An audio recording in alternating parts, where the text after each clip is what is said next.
Most people think of George Romero's Night of the Living Dead as the first zombie film, but technically speaking, the first ever zombie film was made in 1932 with the release of White Zombie.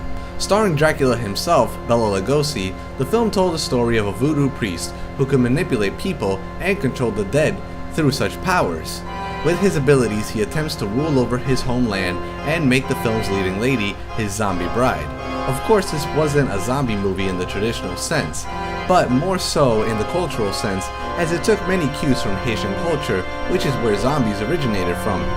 Sadly, this film will not get the recognition it deserved for years to come, as the film was panned by critics during its release, and the film would fall into obscurity. It would be overshadowed by the next year's horror film and original release of The Invisible Man, which would be Universal's next movie monster in its roster. The film tells the story of a scientist, as played by Claude Rains of Casablanca fame, who turns himself invisible, but in doing so, becomes mad and murderous. I personally find this to be the first horror movie to actually showcase the evolution of a monster's madness and evil. Up until this point, most monsters were either misunderstood or simply evil by default, but the Invisible Man starts out well-meaning and becomes insane.